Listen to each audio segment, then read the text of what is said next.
Huawei Nova 14 ultra എന്ന പുതിയൊരു smart phone ഇപ്പോൾ ലോഞ്ച് ചെയ്തിട്ടുണ്ട്.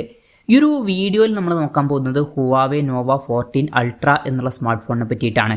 പിന്നെ വീഡിയോ തുടങ്ങുന്നതിന് മുമ്പ് പറയാനുള്ളൊരു കാര്യം എന്താ വെച്ചാൽ, ഇതുപോലെ നിങ്ങളുടെ സ്വന്തം ഫോട്ടോ അല്ലെങ്കിൽ നിങ്ങൾക്ക് ഇഷ്ടപ്പെട്ട ഡിസൈൻ പ്രിന്റ് ചെയ്തിട്ടുള്ള മൊബൈൽ കേസുകൾ അഫോർഡബിൾ ആയിട്ടുള്ള പ്രൈസ് റേഞ്ചിൽ വേണം എന്നുണ്ടെങ്കിൽ ഇവിടെ ഒരു വാട്സപ്പ് നമ്പർ കൊടുക്കുന്നുണ്ട്. താഴെ ഡിസ്ക്രിപ്ഷനിലും കമന്റ് ബോക്സിലും ആ ഒരു വാട്സപ്പ് നമ്പർ കാണാം, നിങ്ങൾക്ക് കോൺടാക്ട് ചെയ്യാവുന്നതാണ്. ഇപ്പം നമ്മൾ ആദ്യം ഫീച്ചേഴ്സും കാര്യങ്ങളൊക്കെ നോക്കുകയാണെന്നുണ്ടെങ്കിൽ ഈ ഒരു സ്മാർട്ട് ഫോണിൽ 6.81 ഇഞ്ചിൻ്റെ ഡിസ്പ്ലേ ആണ് വരുന്നത്. അപ്പം അത്യാവശ്യം വലിയ സ്ക്രീൻ സൈസ് ഒക്കെ വരുന്നുണ്ട്. പിന്നെ 1.5K റെസൊല്യൂഷനാണ് ഇതിൽ വരുന്നത്. ഇതിൽ AMOLED ഡിസ്പ്ലേ ആണ് കൊടുത്തിരിക്കുന്നത്. LTPO എന്നുള്ള ഫീച്ചർ സപ്പോർട്ട് ചെയ്യുന്നുണ്ട്. അതായത് റിഫ്രഷ് റേറ്റ് 1 ഹെർട്സിൻ്റെയും 120 ഹെർട്സിൻ്റെയും ഇടയിലായിട്ട് അഡ്ജസ്റ്റ് ചെയ്യാൻ കഴിയുന്നതായിരിക്കും. പിന്നെ ഇതിൽ മാക്സിമം 120 ഹെർട്സിൻ്റെ റിഫ്രഷ് റേറ്റ് ആണ് സപ്പോർട്ട് ചെയ്യുന്നത്. 300 ഹെർട്സിൻ്റെ ടച്ച് സാമ്പിളിംഗ് റേറ്റും ഇതിൽ വരുന്നുണ്ട്.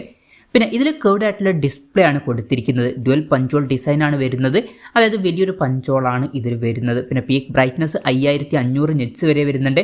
2160 ഹെർട്സിൻ്റെ PWM ഡിമ്മിംഗ് എന്നുള്ള ഫീച്ചർ ഇതിൽ കൊടുത്തിട്ടുണ്ട്. പിന്നെ കുണ്ടും ഗ്ലാസിൻ്റെ പ്രൊട്ടക്ഷനാണ് ഇതിൽ കൊടുത്തിരിക്കുന്നത്. അപ്പോൾ ഡിസ്പ്ലേ ഫീച്ചേഴ്സ് മൊത്തത്തിൽ നോക്കുമ്പോൾ അത്യാവശ്യം നല്ല ഡിസ്പ്ലേ ഫീച്ചേഴ്സ് ഈ ഒരു സ്മാർട്ട് ഫോണിൽ വരുന്നുണ്ട് എന്ന് തന്നെ പറയാവുന്നതാണ്. പിന്നെ സൈഡ് മൗണ്ടഡ് ഫിംഗർ പ്രിന്റ് സെൻസറാണ് ഇതിൽ വരുന്നത്.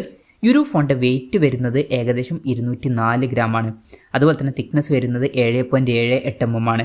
പിന്നെ IP68-69 റേറ്റിംഗ് ഇതിൽ സപ്പോർട്ട് ചെയ്യുന്നുണ്ട്. ഇനി പ്രോസസ്സറിൻ്റെ കാര്യം പറയുകയാണെന്നുണ്ടെങ്കിൽ ഏത് പ്രോസസ്സറാണ് വരുന്നത് എന്നുള്ള കാര്യം അവർ ഒഫീഷ്യലായിട്ട് മെൻഷൻ ചെയ്തിട്ടില്ല. പക്ഷേ അവർക്ക് സ്നാപ്ഡ്രാഗണിൻ്റെയും മീഡിയാടെക്കിൻ്റെ ഒന്നും പ്രോസസ്സർ യൂസ് ചെയ്യാൻ കഴിയില്ല, പല റെസ്ട്രിക്ഷൻസും ഉണ്ട്.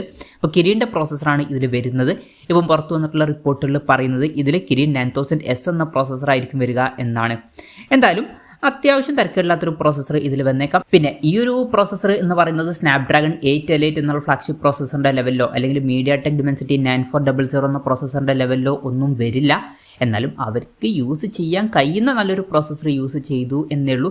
എന്തായാലും പ്രോസസ്സർ ബെസ്റ്റ് എന്നൊന്നും പറയാൻ പറ്റില്ല.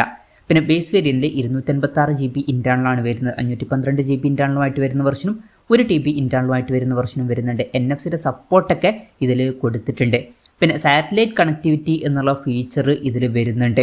പിന്നെ സ്റ്റീരിയോ സ്പീക്കേഴ്സാണ് ഇതിൽ കൊടുത്തിരിക്കുന്നത്. ഹുവാവേയുടെ ഹൈസ്റ്റൻ ഓഡിയോയുടെ സപ്പോർട്ട് ഇതിൽ വരുന്നുണ്ട്. ഹാർമണി OS സോഫ്റ്റ്വെയർ ആണ് വരുന്നത്. ആൻഡ്രോയിഡ് സപ്പോർട്ടൊന്നുമില്ല. ക്യാമറയുടെ കാര്യം പറയുകയാണെന്നുണ്ടെങ്കിൽ ഫോണിൻ്റെ പിന്നിൽ ക്വാഡ് ക്യാമറ സെറ്റപ്പാണ് കൊടുത്തിരിക്കുന്നത്. 50 മെഗാ പിക്സൽ മെയിൻ ക്യാമറ സെൻസറാണ് ഇതിൽ വരുന്നത്. ഇതിൽ വേരിയബിൾ അപ്പേർച്ചറാണ് വരുന്നത്. അപ്പേർച്ചർ f1.4ൻ്റെയും അതുപോലെ തന്നെ 4.0യുടെയും ഇടയിലായിട്ട് അഡ്ജസ്റ്റ് ചെയ്യാൻ കഴിയുന്നതായിരിക്കും. പിന്നെ ഇത് RYYB സെൻസറാണ്. പിന്നെ ഇതിൽ OSൻ്റെ സപ്പോർട്ട് വരുന്നുണ്ട്. പിന്നെ 50 മെഗാ പിക്സലിൻ്റെ RYYB പെരിസ്കോപ്പ് ലെൻസ് ഇതിൽ വരുന്നുണ്ട്. ഇതിൽ 3.7x ഒപ്റ്റിക്കൽ സൂം ഒക്കെ സപ്പോർട്ട് ചെയ്യുന്നുണ്ട്. ഇത് കൂടാതെ 13 mega pixel ultra wide angle lens വരുന്നുണ്ട്. ഇത് മാക്രോ ലെൻസ് ആയിട്ടും യൂസ് ചെയ്യാൻ കഴിയുന്നതായിരിക്കും. പിന്നെ 1.5 മെഗാ പിക്സലിൻ്റെ ഒരു മൾട്ടി സ്പെക്ട്രൽ കളർ സെൻസറും ഇതിൽ വരുന്നുണ്ട്.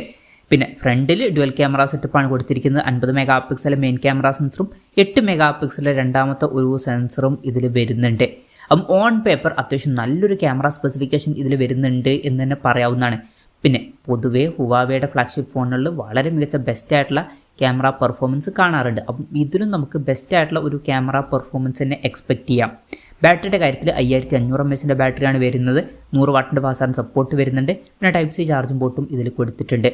അപ്പം അത്യാവശ്യം നല്ലൊരു ബാറ്ററി സെറ്റപ്പ് ഇതിൽ വരുന്നുണ്ട് എന്നൊക്കെ പറയാവുന്നതാണ്. അപ്പം ഇതൊക്കെയാണ് ഫീച്ചേഴ്സിനെ പറ്റി പറയാനുള്ള കാര്യങ്ങൾ.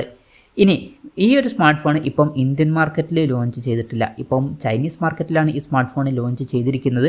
ചൈനീസ് മാർക്കറ്റിൽ ഈ ഫോൺ ലോഞ്ച് ചെയ്തിരിക്കുന്നത് 4199 യുവാൻ എന്ന പ്രൈസിങ്ങിലാണ്. അതായത് 49,000 രൂപ പ്രൈസ് റേഞ്ചിൽ. ആ ഒരു പ്രൈസ് റേഞ്ചിൽ ഈ പറഞ്ഞിട്ടുള്ള ഫീച്ചേഴ്സ് എങ്ങനെ ഉണ്ടെന്ന് വെച്ചാൽ അത്യാവശ്യം നല്ല ഫീച്ചേഴ്സാണ്. നല്ലൊരു ക്യാമറ സ്പെസിഫിക്കേഷനും അതുപോലെ തന്നെ നല്ല ഡിസ്പ്ലേ ഫീച്ചേഴ്സും കാര്യങ്ങളൊക്കെ വരുന്നുണ്ട്. പക്ഷേ പ്രോസസ്സർ ഏറ്റവും ബെസ്റ്റ് അല്ല. അവർക്ക് ഇത് യൂസ് ചെയ്യാൻ കഴിയുള്ളൂ. റെസ്ട്രിക്ഷൻസ് ഒക്കെ ഉണ്ട്. എന്തായാലും തിരക്കേടില്ലാത്തൊരു പ്രോസസ്സറും കൊടുത്തിട്ടുണ്ട് എന്ന് പറയാവുന്നതാണ്. എന്തായാലും മൊത്തത്തിൽ തിരക്കേടില്ലാത്ത ഫീച്ചേഴ്സ് വരുന്നുണ്ട് എന്ന് പറയാവുന്നതാണ് പ്രോസസ്സർ മാറ്റി നിർത്തിയാൽ.